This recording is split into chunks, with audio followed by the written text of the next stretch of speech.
Hi, I'm Dr. Wendy. If you're getting this video, that means you and I have an appointment scheduled to meet and talk about assessment. It might be autism assessment, ADHD, or sensory processing. But I want to show you what it would be like to work with me before we have our chance to meet. That'll give us more time to chat when I see you, if I've gone over all this housekeeping in advance. First, this is what it would look like for us to work together. I'll be right here. This is the roll-top desk that I inherited from my mother. That's where I write my books. This is where I see my people. It's my happy place. You get to choose your happy place of where you want to be when we have our sessions.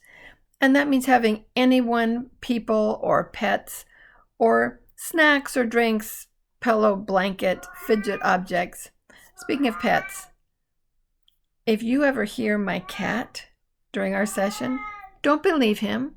He is fine. He has food, he has water, he is well taken care of. He does not like there to be any door closed to Momo, but this is not his room, so he doesn't come in. Okay, now, if you have a pet, I hope you will introduce me to them because I love to meet people's pets. So when we meet, you'll always see me wearing a little thing in my ear. That means that your voice goes right into my head and not out into the room. I mean, there's nobody in the room. But if someone were to walk by outside, even if they had really sharp hearing, they would never hear my clients' voices. That's confidential. Confidentiality is also why I have locking file cabinets and why I would never discuss any of my people, even admitting that I'd worked with them, unless they'd signed their permission for me to talk to someone about their assessment. Otherwise, I do not say a word. Of course, there is a limitation to confidentiality. If I ever had a client who was in serious danger of harming themselves or others, then I'm obligated to do whatever I can to keep everybody safe. But other than that, there are no additional limitations to confidentiality. Let's see, what else do I want to tell you? Oh, the session will be about an hour long. It can go a little shorter, it can go a little longer. We're flexible with that. We usually meet, I meet at 9 o'clock in the morning Pacific time. So you can do the math to see what time that would be in your time zone. During that time, I'll ask some questions. Might be true, false, might be yes, no, sometimes. Before the session, I will have already sent you some paperwork. There's policies for the practice. Like, for instance, I don't have a policy to charge for missed appointments. I always hope that we're going to make our appointment. But if something happens and you're not able to be here, I'm not going to charge you a fee when you probably already had a bad enough day if something kept you from being here. I'll always find you another appointment date if you miss one. You'd go to the end of the line, obviously. But I'm not going to charge you a fee if that happens. I just hope that we always do meet when we say we're going to meet. Then that works best. Practice policies. There's also an intake form so that I can get to know you even better. That has things like the family you grew up with, your strengths, your weaknesses, your interests.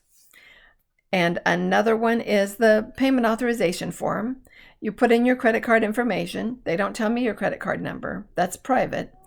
But after our session, I have to go in and click the button saying, yes, we really did meet, before they will charge your credit card. At this time, it's $700. If the fee will go up. Everything gets more expensive. But since you and I met when the fee was $700, that will always be your cost. Even if you wait a year before you decide to go forward. If you say, remember me, I met you when it was $700, then for you, it's still $700. And then the last one I'm going to ask you to fill out before I see you is called the SRS-2, the Social Responsiveness Scale, 2nd edition. And that's a test that if you fill it out first, I will score it, and then I can give you the results of that when I meet with you. After I tell you those results, I will then do my additional tests that I do. And then I'll be able to give you an answer that same day as to yes or no, is it autism? Now, I never think of that as bad news. To me, there's nothing wrong with being autism, obviously. My late husband was autistic. 2 of our 3 grown children are autistic. So I don't see it as a problem, but knowing that that's what it is can really open doors to understanding for yourself, understanding from your family, your friends, your workplace, your school. I think more information is always better. So let's say, have I told you everything? I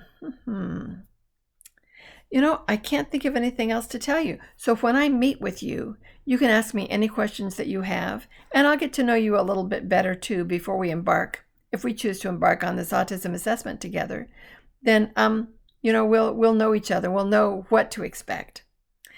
I guess that's it for now, but you know my email address. So if you have any questions between now and when we see each other, you just give me an email. And until then, I'm looking forward to seeing you in person by telehealth. Bye-bye.